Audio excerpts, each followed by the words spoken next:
rather than go through any lengthy introduction, I would just like to introduce you to Catherine Eusebio, Eva Paterson, and Sofia Campos.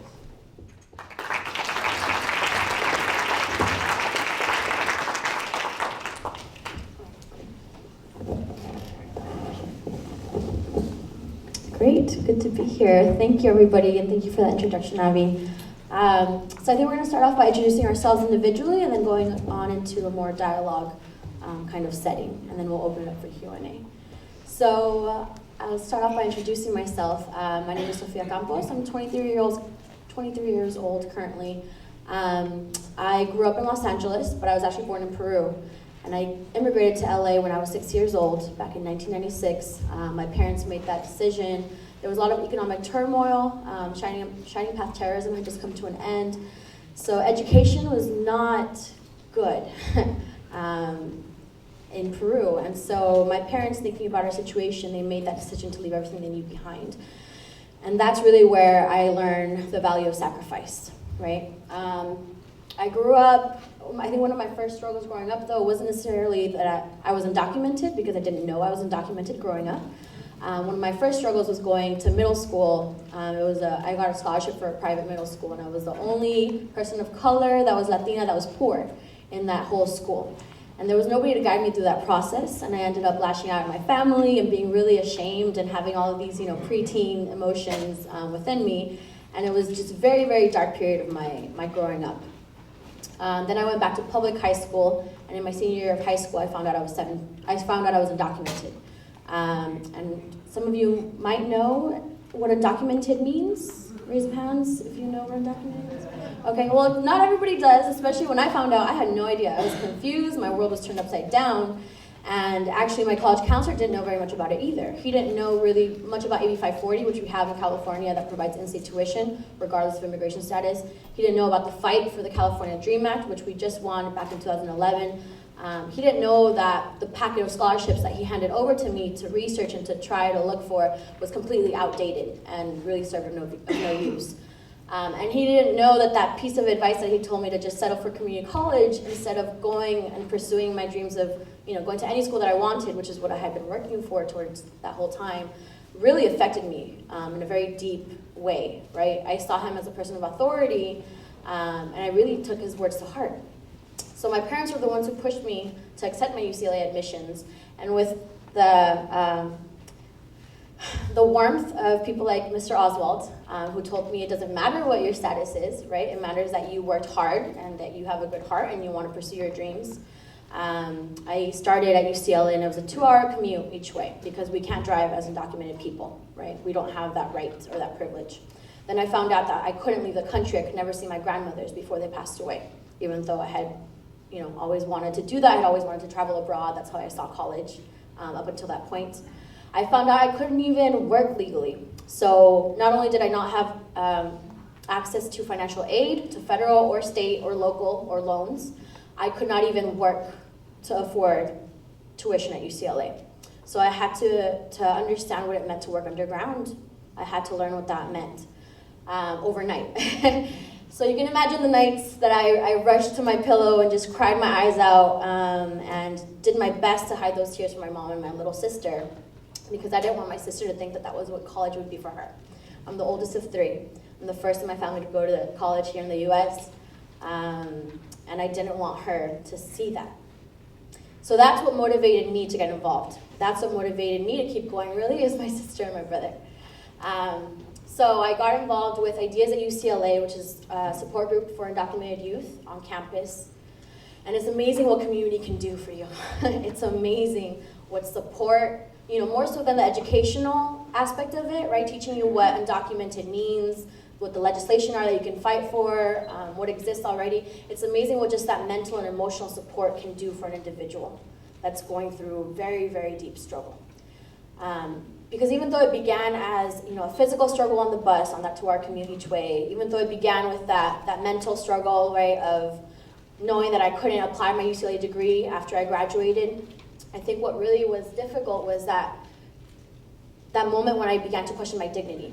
Because when you have an entire system, an entire government, institution, and a whole bunch of people talking about illegals this and illegals that everywhere in the media, on articles, and even in the classroom that you're sitting in sometimes, that's when you really start questioning your own personal worth. And that's when it gets really scary. And that's when, again, community becomes very, very critical. So just to cut it short a little bit, through ideas at UCLA, I was able to find my own empowerment. I was able to see the value of the sacrifice that my parents did, and I am here because of my parents and because of my community. I became then involved with the UC Student Association, lobbying for the Federal DREAM Act, and the United States Student Association. I flew for the first time out of California in 2009, fighting for the Federal DREAM Act, and I gave a speech in DC, and it was amazing and liberating to be able to speak and come out as undocumented and really feel the support from other students from across the country in fighting for this piece of legislation.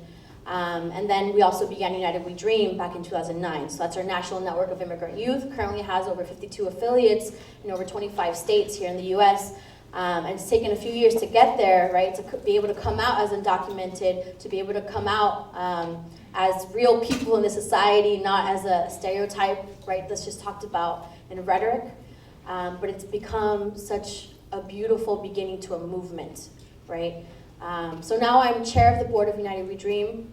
I feel very privileged and very honored to engage in this fight, and I really see it as, you know, not just a fight for me or my sister or my brother anymore. It's something so much bigger than that, and it's something so much bigger than immigration reform too, which I think we'll talk about, but it's really part of my daily life, and I feel so just blessed in every way. And I think just to end it on that note, through community, through ideas, through United We Dream, and through this movement, I've been able to see that my life has been a blessing in disguise, right?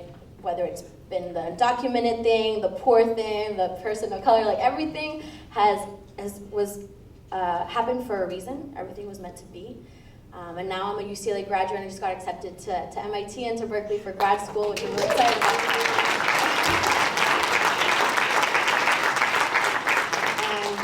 I really own that it's because of my hard work, but I also own that it's because of my community support. So to me, Sambaksak has always been something that I live for, and it's Tagalog for one fall. And we actually use it to symbolize that when one of us falls, we all fall. When one of us rises, we all rise together. So I'll end it there.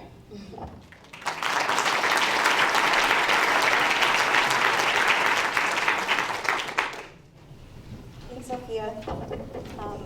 Whenever an undocumented person shares their story, it's always very powerful because for the longest time, people always have been afraid to share that they're even undocumented. So it's enormous inspiration to me whenever I hear my colleagues speak. So thank you. My name is Catherine Eusebio. I'm here from the Bay Area, and I was a graduate of UC Berkeley. And I'm honored to be here today to meet and talk to many of you all. One of the first civil rights leaders that I met was Reverend James Lawson, and it was through the UCLA Labor Center. And he spoke to an audience of 100 undocumented youth from all over the nation, and he said to us that for undocumented young people, education is their basic form of civil disobedience. It's always really powerful, I think, to think of that as people getting a basic education as their way of challenging America to live up to its values of, you know, giving people the opportunity if they work hard enough for that. So when I came to the Bay Area, I was 4 years old, and I grew up going to school in the Fremont Unified School District. And I always knew at the time that I didn't think that an immigrant identity mattered to me or mattered to my experience, because I had always grown up thinking, living up to this myth that we have in America, which is the American dream. So if you work hard enough, it doesn't really matter who your parents are, how much money you make, because all that matters is that you are really pushing yourselves to, you know, rise up by your bootstraps. And so I didn't really see how that affected my education until high school, the end of high school, when I worked. I mean, I, like many students, had, you know, gone through the AP track, done everything, like been involved in so many clubs, and only to hit that wall. Because I applied and I was accepted to many different UCs, the top UCs of my choice too. But it came to that summer, also around the same time as immigration reform was being debated again in Congress. And I showed my mom my acceptance letter, and I was like, look, it doesn't matter that, we are immigrants or that we are poor or whatever, because they accepted me and they knew all about my status and everything. And at that moment, my mom said, you still can't go to college. And the reason why is because for undocumented young people, up until very recently, are not allowed in-state or financial aid, state-based financial aid. And so it's not just about immigration status, but it's also about class. And no matter how hard you work, you won't be able to rise above that if you're a particular class. And to me, that struck me as an act of injustice. Because my parents had said to me, look, even if we gave up everything for you, even if you bled me dry, you still wouldn't be able to go to college. And it struck me because my parents, who were willing to sacrifice everything, our family would still not have the opportunity to send someone to college. And that's when I became involved, because I didn't want to be a victim to my status, and I wanted to be someone that could be an agent of change. Because education is so important as a way to equalize our status in society, and for some people, not to have the opportunity is just awful. And so I went through community college very begrudgingly, because I felt like that I didn't get to choose that path for myself. But through that path, I met many very, very supportive educators who assisted me in navigating through college. Because at the same time, I didn't realize that being an immigrant meant that I didn't know to avail myself to counselors. I didn't know that these are the A through G requirements. I was really just copying my friends who were doing the same thing. So I was fortunate to be around a positive community, but I know that for many undocumented students, not having that support system would have made all the difference. So eventually I went to UC Berkeley, and it was also an extremely difficult challenge, because at the same time in California, fee hikes were going up every single semester. And it's hard when you are undocumented and you can't work, can't access state financial aid, and yet, wanting to desperately try to pay for college, and that's all I really wanted. But at the end of the day, I think I realized that being a part of the undocumented youth movement is a source of empowerment, and it's also extremely important to me, because I think what our movement has done is challenge America to live up to its values. And so it's also an extremely wonderful privilege to be around this community, and I think I'll leave it there and turn it over to Eva for now. Thank you.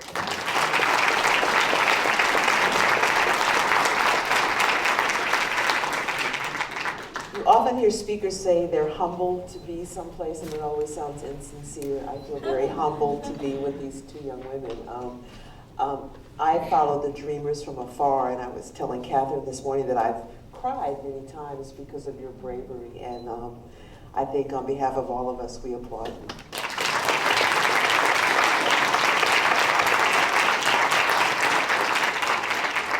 I was going to follow Sophia's lead and say how old I am, but I'm not going to do that. I'm older than they are.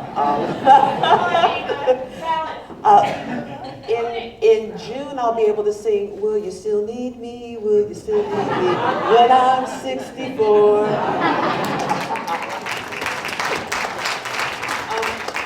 But I was thinking about what I wanted to say yesterday, and I was born in 1949 when there was still legal apartheid in this country. I was born in Texas. My father was in the Air Force. We were poor. My parents were poor, but they used the military as a way to get out of poverty. I think there are many people still doing that today. Many of them are on the front lines in Afghanistan and are wounded and in trouble because they didn't have a way to make money, and the military was a way to make money. I think we're going to be cutting back on tuitions for military people as part of this insane sequester. So I think one of the things we need to speak up for is the rights of veterans and military people. And I think that's a theme that the three of us have. While we, in part, will be talking about immigration reform, I think we all see immigration reform as part of a bigger picture, of a bigger vision of a better world that includes equity for all people in all classes, that includes a clean environment, racial equality, marriage equality, and on and on and on.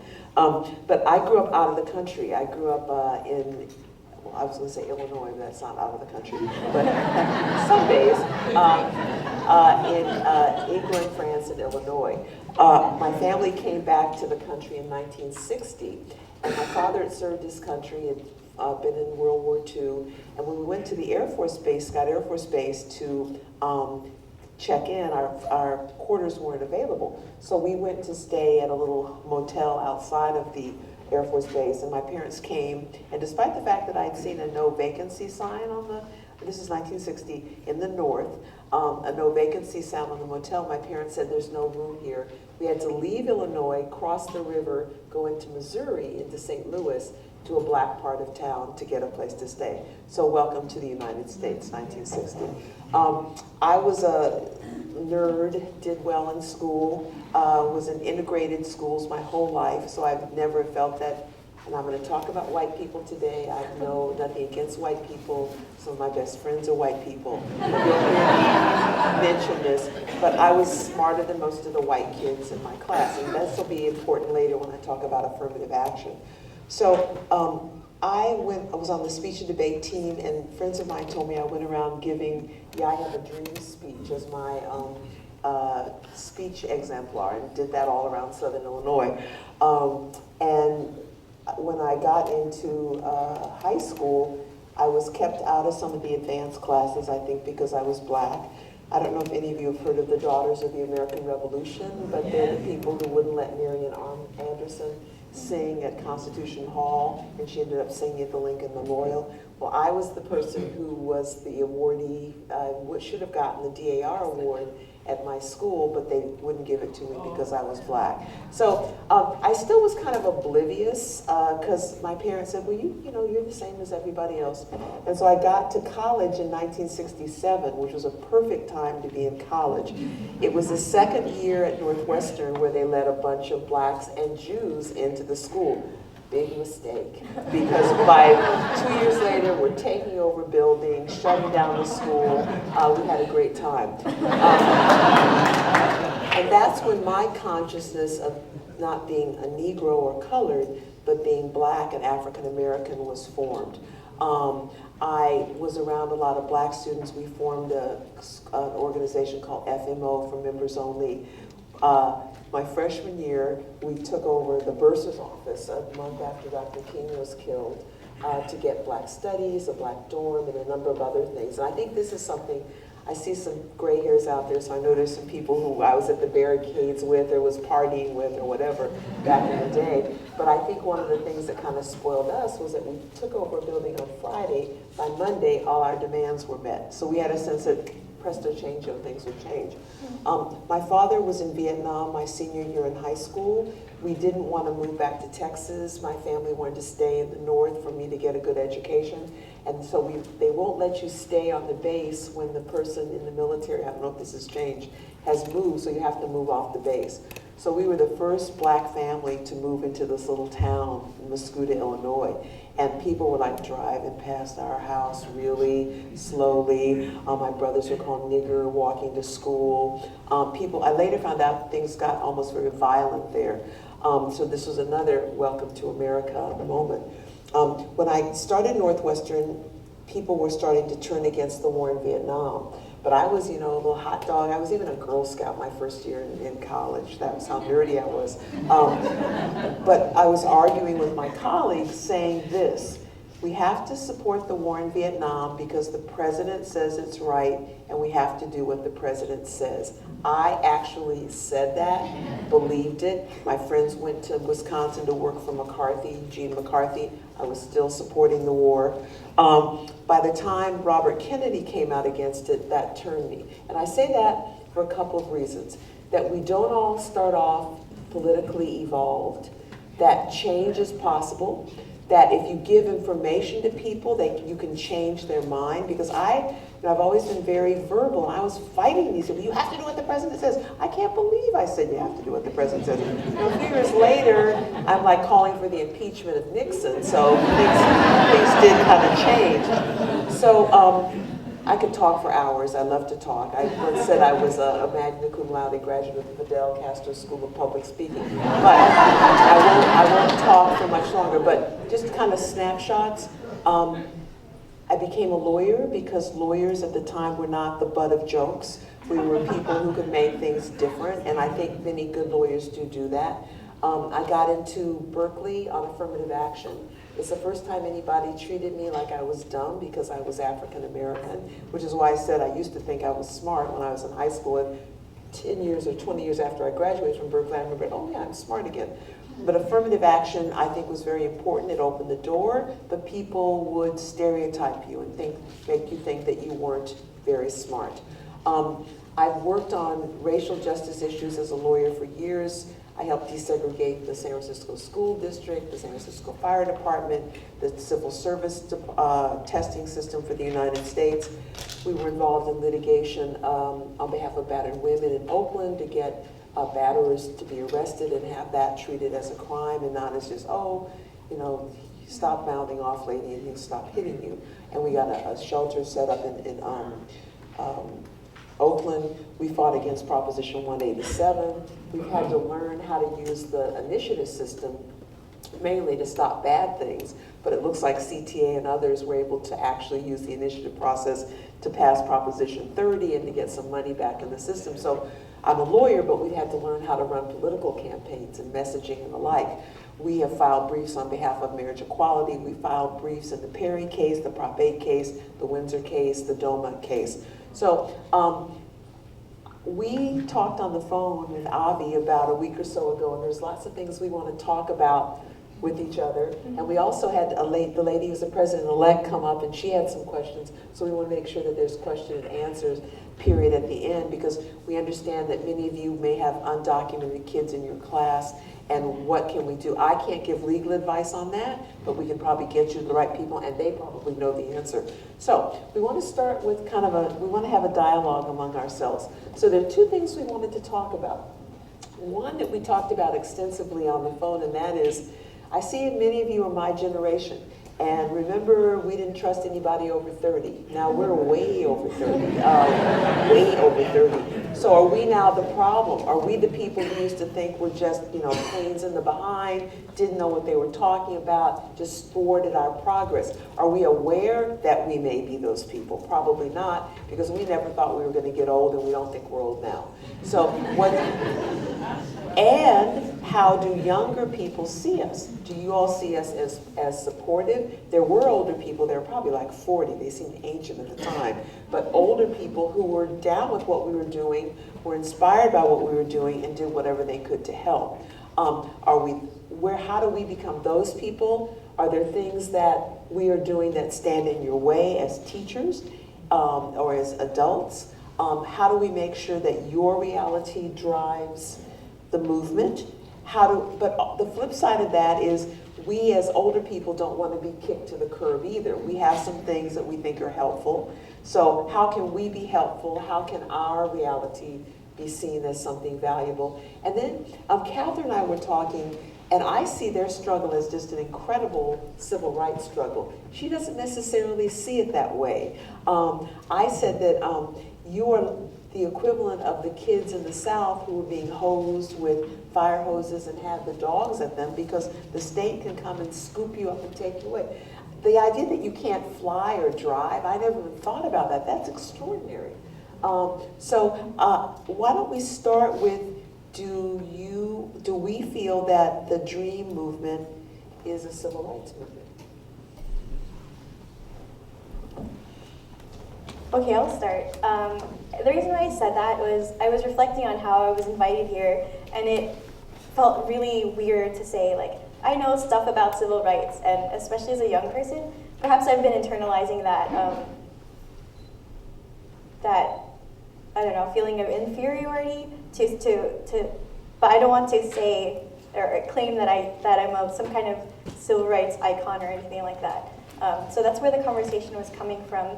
But I do see the immigrant youth movement as pressuring the American society to, be an accountable democracy. Like, we have experiences that not many other people have, and yet that voice adds value to our discussion in America. And that's how I see it. But I wouldn't ever want to claim that I'm some kind of like civil rights hero, like Eva or anything like that.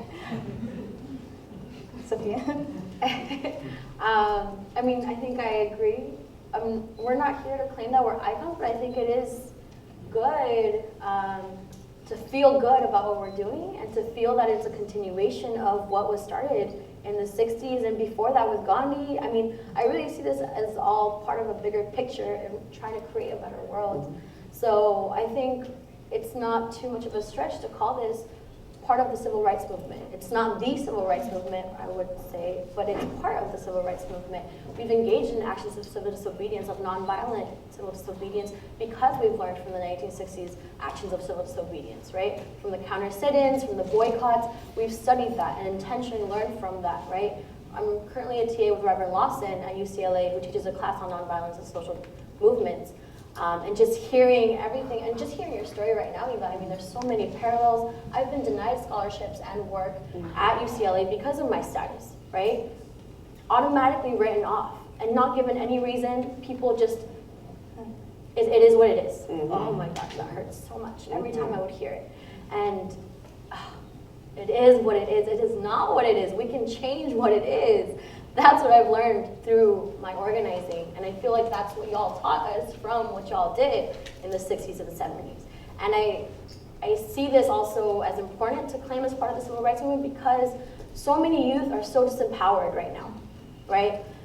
So many youth, our age and younger, middle school students, elementary school students. My mom has a daycare at my house, and we have a 6-year-old and a 4-year-old, and they're going through traumatic things already, you know? And it's important to acknowledge that and to make sure that they're fighting alongside us, right? When I marched against SB 1070 back in 2010, in the hottest summer ever, there was like a 10, 11-year-old kid marching alongside me, and we were chanting our hearts out, and we were screaming alongside each other, and it was just the most, I mean, that moment has never left my heart, because I felt that he was in it with me, and I felt that he felt that I was in it with him too, you know? So I think it's really important to also make sure that we validate what's happening and make sure to spread it, because unfortunately there are a lot of youth and a lot of people just in general, I think, in this country that are feeling very disempowered, but know things are very wrong and want them to change, just don't know how to go about making that change happen.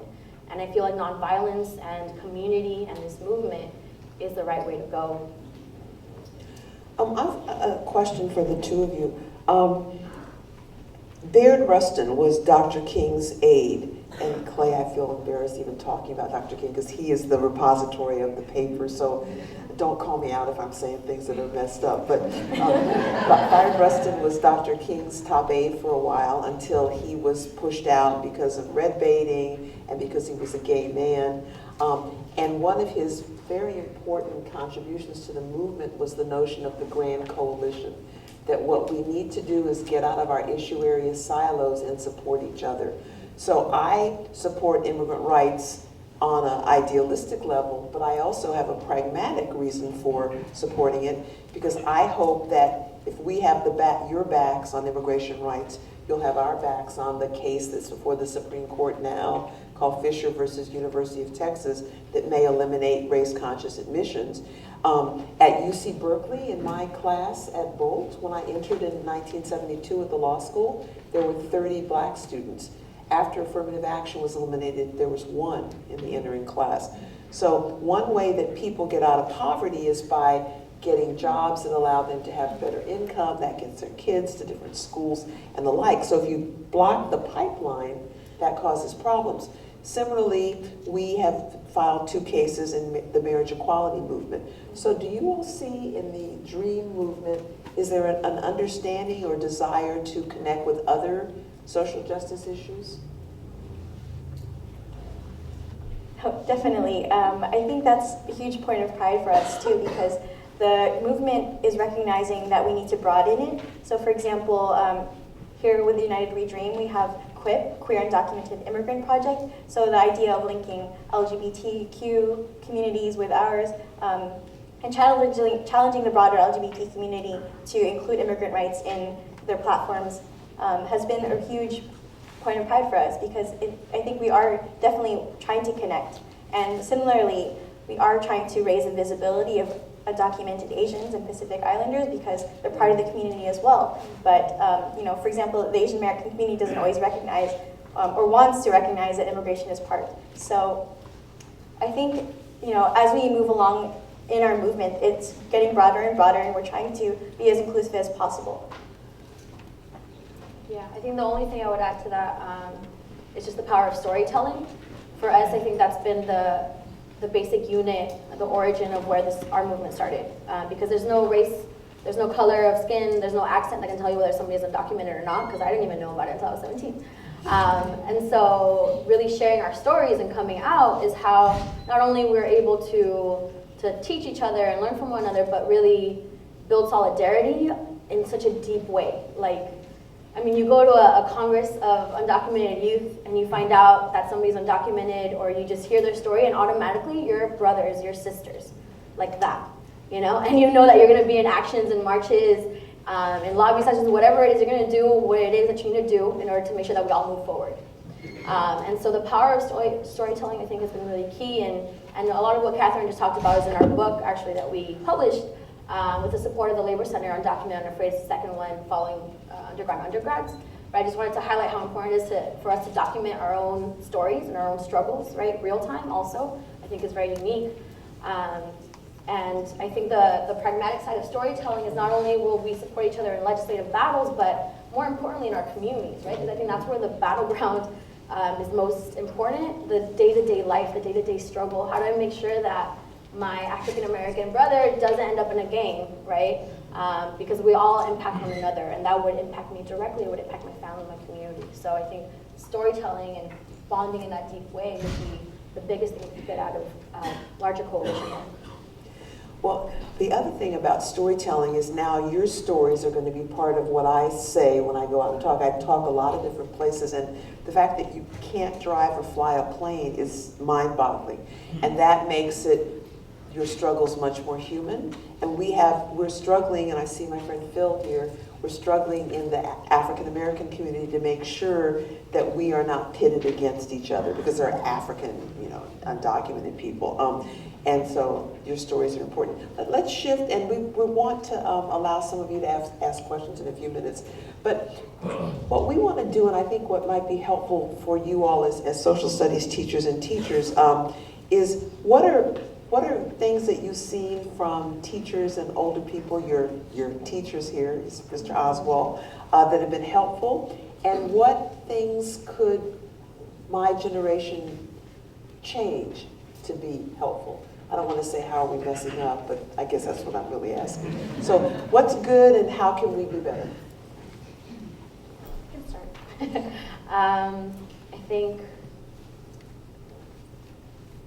I think just recognizing each other's worth. I mean, honestly, one of the biggest things that we have had to push against and fight against as a movement is that automatically people wrote us off because we were young. Right? We didn't really know what we were talking about when we were pushing for the Federal Dream Act.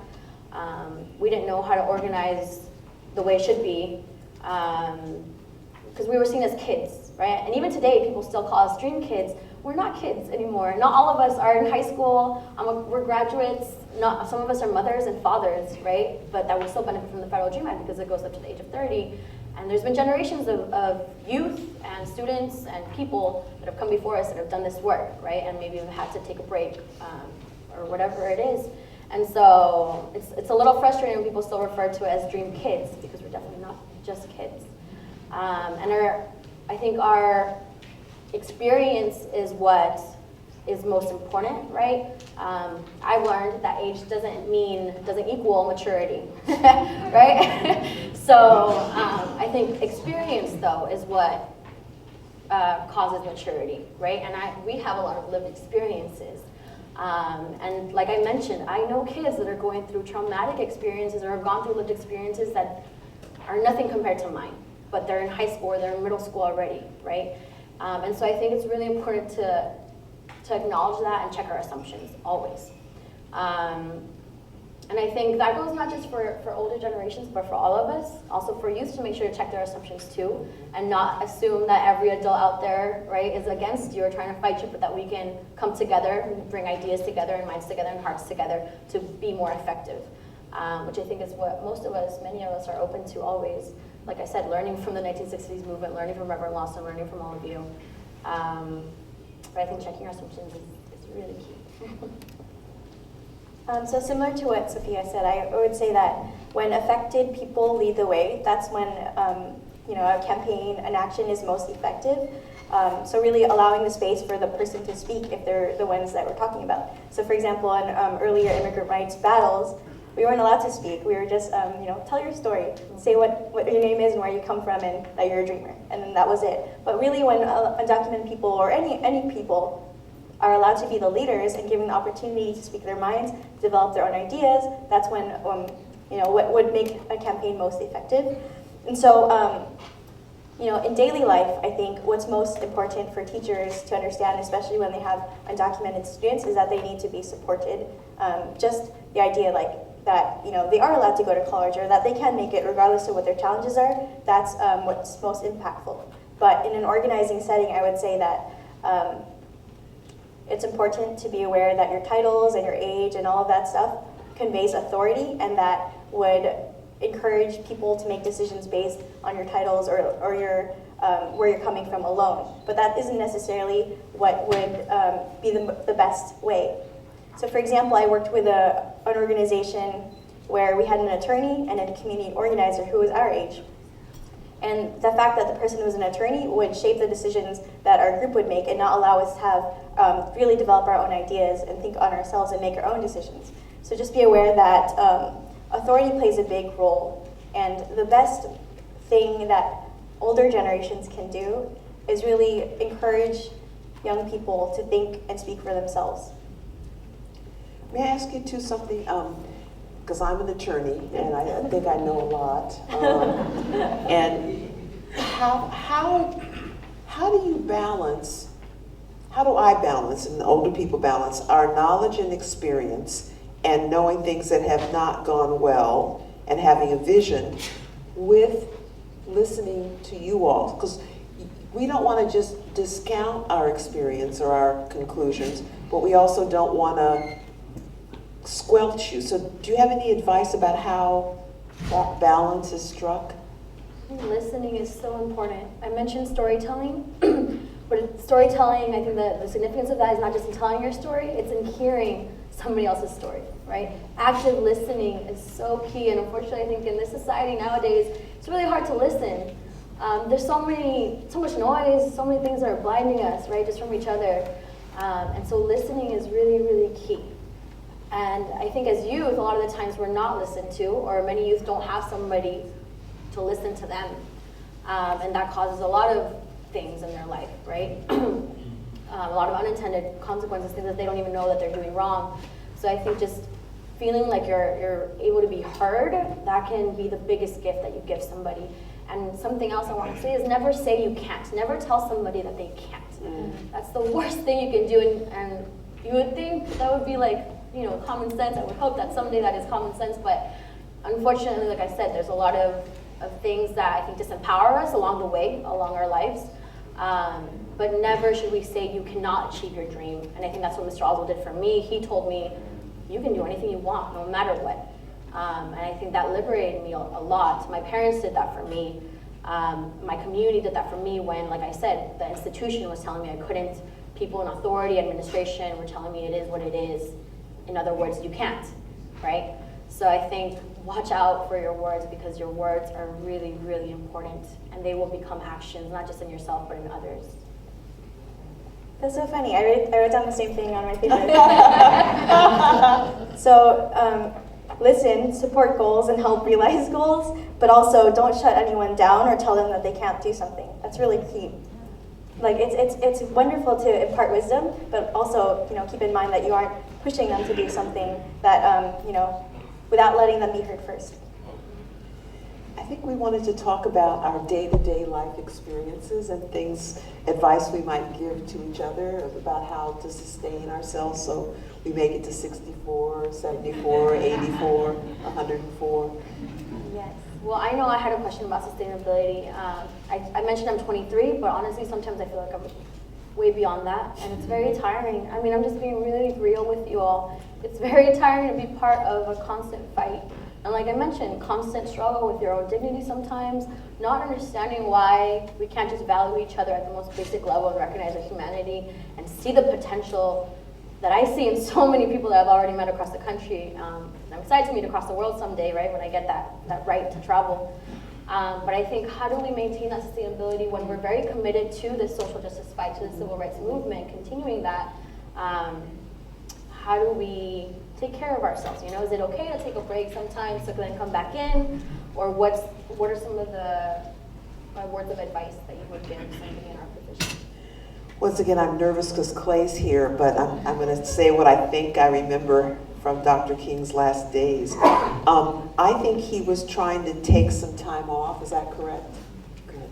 And he actually, when he left Memphis, right before April 4th, I don't think he felt well and didn't really want to come back.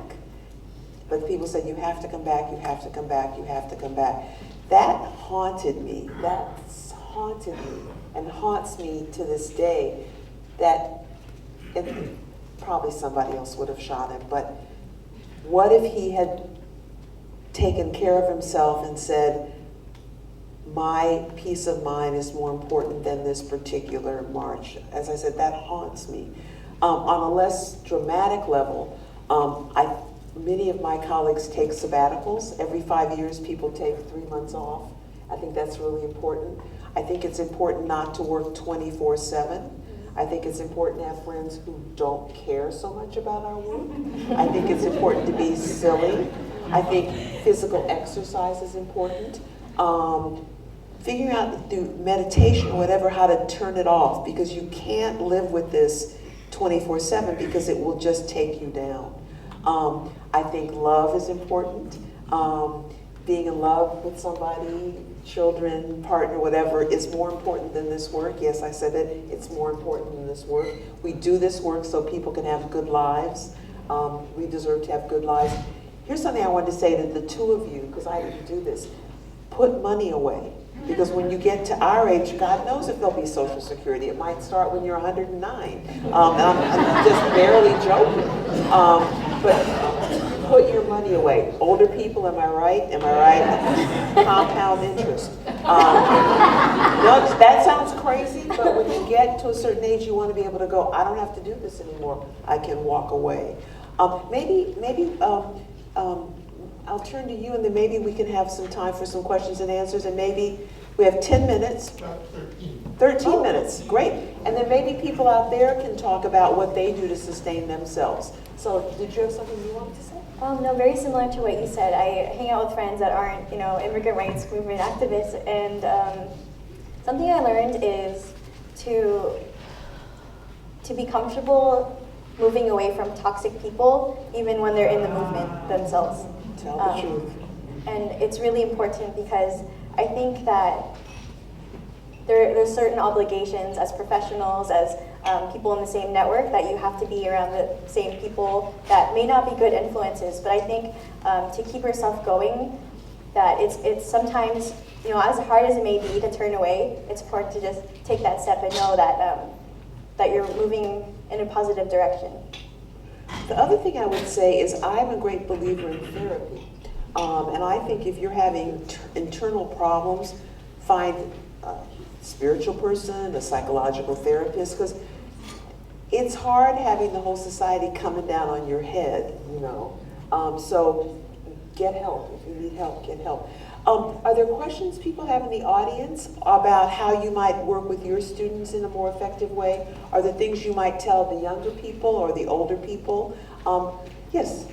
I have a question. I teach seniors and freshmen in high school, and a couple of times I've sort of caught a glimpse from my students that I'm talking about U.S. government, teaching U.S. government civics. And I make the mistake sometimes of speaking to them as though they're going to be citizens. I mean, I talk to my students and say, as you turn 18 and become citizens, these are the things that are ahead of you. And the first couple of times I did it, I had a sense that I was connecting in a positive way with a lot of my students, but I was getting very mixed messages from other students. Obviously, I was probably talking to students who were coming to grips with some of the things that you've come into grips with. So I have two questions. How best to do that, from your perspective, to talk about citizenship to students who may be wrestling with their own identity as potential citizens or not potential citizens. And then the second part is, from your perspective, how much fear is there out there in the generation of students that are in our high schools right now about talking about these issues?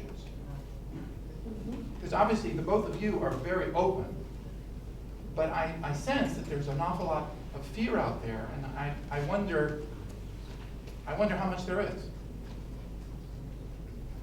So, I could say a little bit. When I turned 17 and I found out I was undocumented, that was also one of the biggest things that was ripped from me, right, is the right to vote, right, going through the 2008 elections, being very excited and happy about that, and then not being able to fully participate in that was a huge thing that was just ripped away from me, which is interesting because I never really had it necessarily, right, but I just felt like it was removed from me. So I think definitely watching our words. I think when we're in the classroom, we have a huge opportunity to speak the truth, right? And I feel like we have a right to speak the truth. And I know that can be a bigger challenge than just speaking in a status quo way, but life is more complicated than just, one line. So I think it's important to incorporate that into your teaching, right? We have an immigration reform debate happening right now. There are many people, 11 million people, who are undocumented in this country. It doesn't have to go into depth, but I think recognizing that that exists will also make sure that not just the undocumented students in that classroom understand, but the entire classroom understands, because that consciousness should not be limited to the undocumented youth, right? Our community requires consciousness to move forward. And I think the fear is also lessened by the more truth that we speak, right? The reason that we have so much fear in our community is because we've been isolated, right? We've been put in the shadows and we've stayed there. And as youth, we have come out of those shadows and empowered not just allies to come out and support, but our parents even have come out as undocumented now. My mom has come out on NPR and news stations as undocumented for the first time in 17 years. Her whole church did not know that she was undocumented for 17 years that we've been here. That was a shocker for me, because our church is the first home that we found in this country, right? But it wasn't until I started coming out that our church friends, found out, because I was on the news all the time. And then she had to kind of come out, and now she feels really good because she can give advice to our friends who are also undocumented. Sometimes we didn't even know that they were undocumented as well, right? So I think the truth and that consciousness can really lessen that fear. Fear exists. The fear is there. The shame is there because it's been building up for so many decades.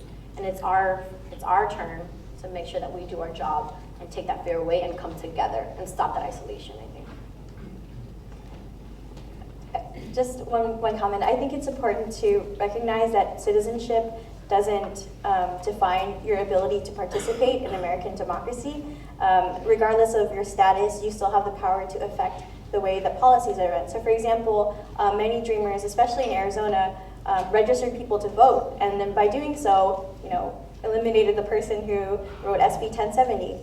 And I think that's yeah, so that's definitely a big win, but it's important, to sustain our democracy, that we encourage as many voices to add to the discussion as possible, whether or not they're citizens. And I think the second thing about fear was probably lessened by deferred action, which is a recent campaign victory for undocumented youth. Because undocumented youth have been campaigning, they're able to also affect policy on a national level as well. So I think that might lessen the fear, but having as many supportive allies speak out is important, really critical.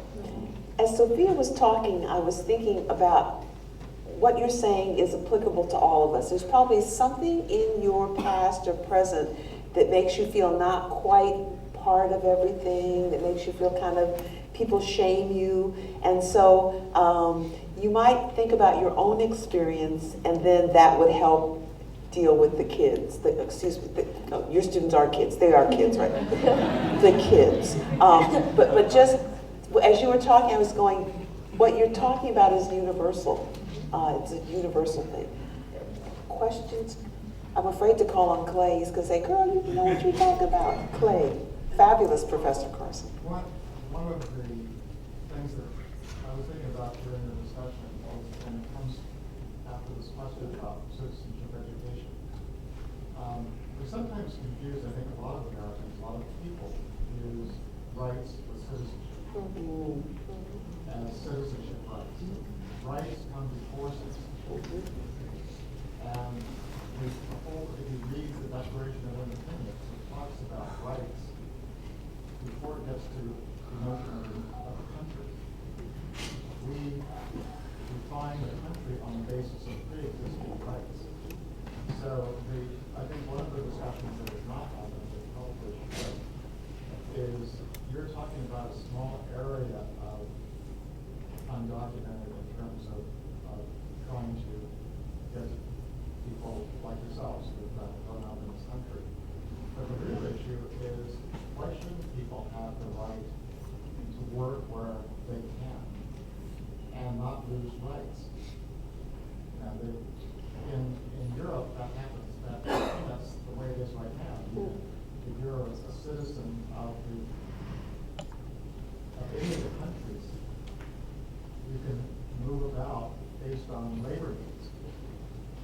When you think about that on a worldwide basis, the only reason that it doesn't happen is this fear that, well, if we did that, all of these countries with lots of poor people would suddenly descend on the United States, and we would not be able to handle that. Well, that gets to the question of, if that's only true if you have no labor protection rights. If you have a minimum wage of $15 an hour, all of those fears kind of go away. But because we don't protect workers, we don't have strong labor unions, we don't have all of these kinds of things, we have these fears that prevent us from understanding that right now a person who is middle class can move about the world and basically work wherever they want. You have, especially technical skills, you have no problem working in the United States, as we know in this valley.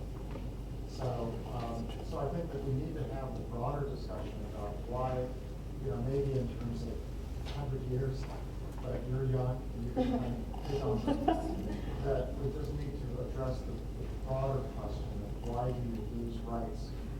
When my mother went from the south to the north, she gained rights to find work. Someone making that same voyage today is going to lose all those things. Well, I think that's what I've learned from my experience, and that's why I say it's a blessing in disguise, right? It allowed me to have this larger-than-life consciousness that I never even dreamed of, honestly. I dreamed of traveling the world, but now I feel like I've gotten so much more than that. I had the best college experience compared to so many people at UCLA. It's amazing how much people will waste on an education that they don't have heart or like passion to continue. It's interesting, right? There's so many people that graduated and can't find a job, but it's because they didn't actually like use advantage of it fully, right? A lot of people I think go into education looking for money, looking for the job stability and job security, when we should be looking to create jobs that we want. We should be looking to fill our purpose, to find our purpose, right? That's why I think I've learned so much more than I could have ever learned without being undocumented, which is a trip in itself. Is it quitting time, my brother? I think so. So let's, Yes, I have books here, $10 each. I have them with me. yeah, please, rather than finishing right at the moment, I just wanted to ask you if you could tell us a little bit about how to find out more about the work that you're doing, whether it's on a website or books or other kinds of things, so maybe each of you could take a few seconds to say that. Yes, I brought pamphlets and books, so definitely come up to me. I have some on mental health in the immigrant community because, like was mentioned, it's very important for us to start our own healing circles, and that's what we've been doing as undocumented youth. I have pamphlets from the Dream Resource Center, which is based in LA, but we do work with partners in the Bay Area, and I have the books as well. So definitely come and find those resources. You can check us out at our website, www.equaljusticesociety.org. Well, I'm really lucky Sophia came prepared because I'm also working with the Dream Resource Center, and you can find the information with her or on dreamresourcecenter.org. And one more thing, this is our National Week of Action as well. So March 10th is our National Coming Out Day, coming out of the shadows as undocumented. So this whole week, we have a National Week of Action pushing for immigration reform. So go on www.unitedwedream.org and you can find more information about our actions, our rallies, our coming out events this week. Let's give a hand.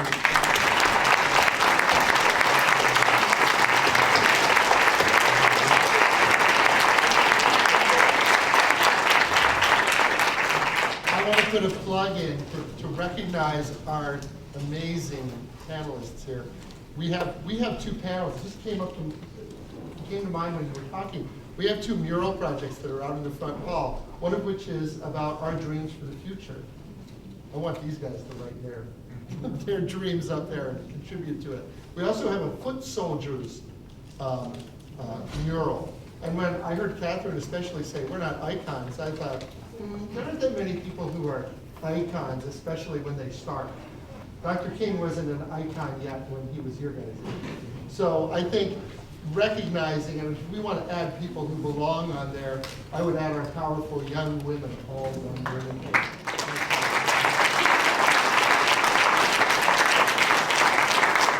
Another quick plug, because this is all lingo for you guys, but Common Core being the new thing in the world that we're in, we need to focus a lot on effective argumentation and teaching our kids to argue. Go on to Google and plug in Eva Paterson with one T and Spiro Agnew. I'll just leave it at that. She's laughing. But I'm telling you, those of us who have seen it, if you want to use a model of somebody using logical, effective forms of communication in the face of questionable versions of that argumentation, you'll love it. It's a great resource. And if I get to one final note also, just recognizing that we are all women on this stage, the immigrant youth movement is primarily led by women and by our LGBTQ brothers and sisters. So I want to point that out. It's very important to recognize that. Also, yesterday was International Women's Day. So it's amazing to be among empowered mujeres and women. So I encourage all of you to take that piece of knowledge with you. Great. Thank you.